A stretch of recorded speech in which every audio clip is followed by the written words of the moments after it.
Hi, good day. My name is Jopet and this is the 16-channel wireless system.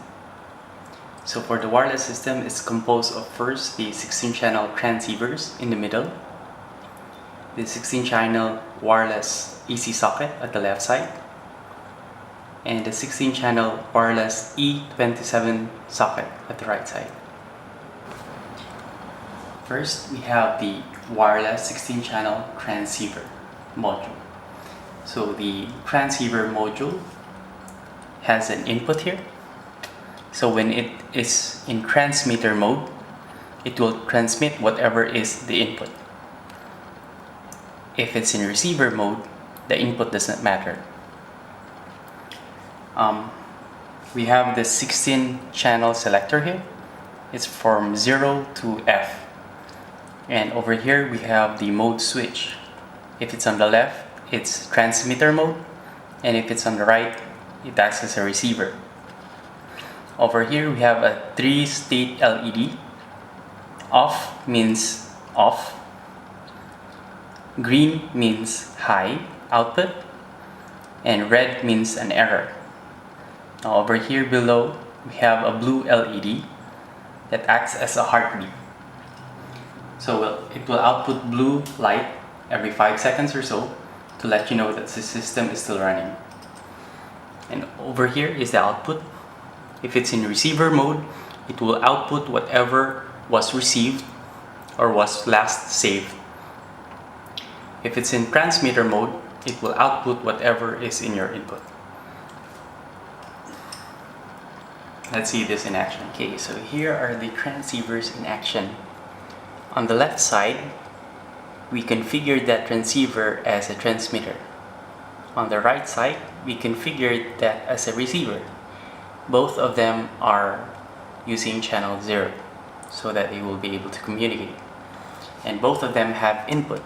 The left side has an input from a button and the right side from a pressure sensor. Okay, so let's try it out. Left side. Turns on, turns off, turns on, turns off. So you notice the LED here turns green, indicating on. And once it turns on, this LED also turns on. At the same time, the receiver is also turned on because the transmitter is sending its status to the receiver. Now, what if we use the pressure sensor? It doesn't do anything because the transceiver is in receiver mode. Thus, any input is neglected.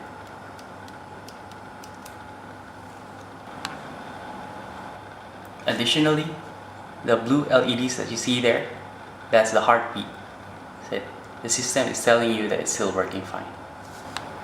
Now, one capability of being a receiver is the ability to save the last known output. So even after a power outage, the last known settings is saved. So let's say, for example, again, the left side is a transmitter and the right side is a receiver. So the left side transmitter, right side receiver. So once we have an output from the transmitter, there's an output in the receiver. Now let's say, for example, the transmitter lost power.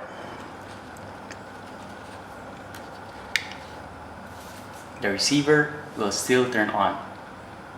It will be based on the last known output from the transmitter. Now let's say, for example, there was a power outage. The receiver also lost power. Once power returns, it will output its last saved state, which is on. Until such time, it receives a new state from a transmitter. So if you turn on the transmitter, which is off, it will turn on. Okay, now let's go into practical world use. Over at the left side, you have the wireless AC switch. It essentially acts as a transceiver, but in receiver mode. So it has the same 16 channel, it has the same output LED and heartbeat. So both of them are set to channel 0. On the right side is the transmitter, and on the left side is the wireless AC switch. Turn on, turn off. turn on, turn off. Now let's put some load on it. Turn on, turn off, turn on, turn off. So as I said, it acts as a receiver. So if you turn it on, the transmitter, and you remove power, it will still retain its output, and until such time that it gets another message from the transmitter, then it turns off. On, off, on, off. The 16-channel wireless E27 socket makes it easy for you to add wireless capabilities to your household lamps. It has the E27 screw, which you can just screw in your current facilities, and an E27 socket on top where you can input your lamp. So let's try it out. So essentially the E27 wireless outlet is the same as the AC switch, wireless AC switch.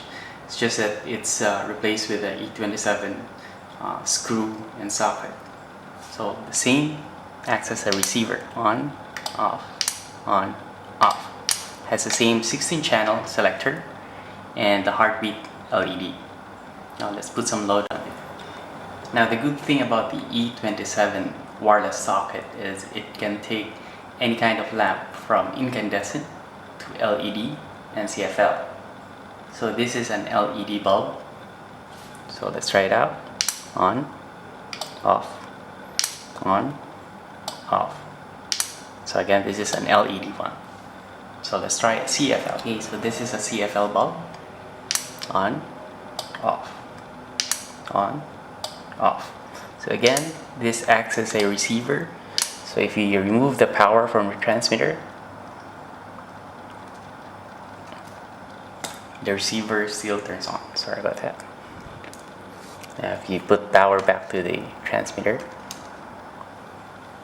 it will respond to the transmitter because it's transmitting 0. So again. Now what if for some reason you forgot that you already had a transmitter for a given channel and you set up a second transmitter? So the receivers will not know who to follow. In this case, the system is intelligent enough to know if there was already a transmitter that's already assigned to that channel. So let's take for example, the left side is acting as a receiver, the wireless AC switch. Now the middle is acting as a transmitter, and the right side is acting as a receiver. Turn on, both turn on, turn off, on, off. Now what if you decide to make the right side from a receiver to a transmitter?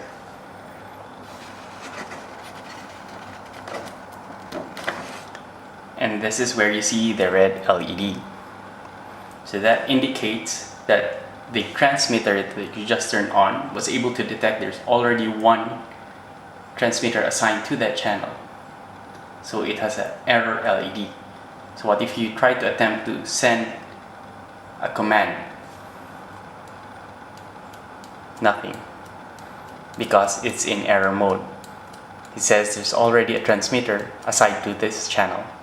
What about the first transmitter? It's still working as expected.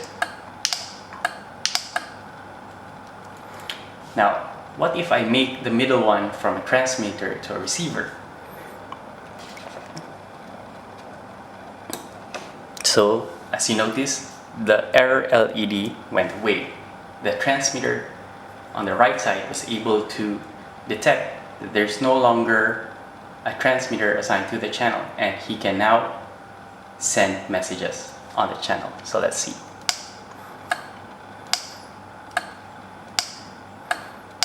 So in this way, the system is actually preventing you from having duplicate transmitters. So hi, a while ago we were dealing with digital inputs. So either the input is high or low. So what if we want to transmit analog signals? So I've modified the boards a bit such that they are able to cater to analog inputs. So see for here, for example, both are channel 0. This one is transmitter, this one is set to receiver. So we modify the input, and as you can see, the numbers bit at the right side changes value. Now the output LED here will still have the same function: green for on, off for off, and then red for error. Now it will only turn on when the input signal reaches over 50%. So for example,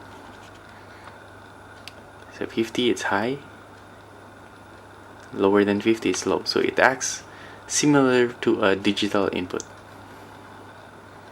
So the reason is we modified the wireless switches as well to turn on when the input message surpasses 50%. So let's try it out. Okay, so now we have the wireless E27 switch, which was also reconfigured to accept analog signals, but it will only turn on when the analog signal is greater than 50%. So for example, you can see here, so this is the transmitter, this is the receiver, this is also a receiver. So when the output reaches 50%, off. Lower than 50%, off, which coincides with the output LED. So in this way, it still acts similar to a digital input. There's only two states, high and low. Okay. So again, thank you for listening. So this is the 16-channel wireless system. So again, we have the 16-channel transceivers, the 16-channel wireless AC socket, and 16-channel wireless E27 socket. Thank you, and I hope you vote for my module. Good day.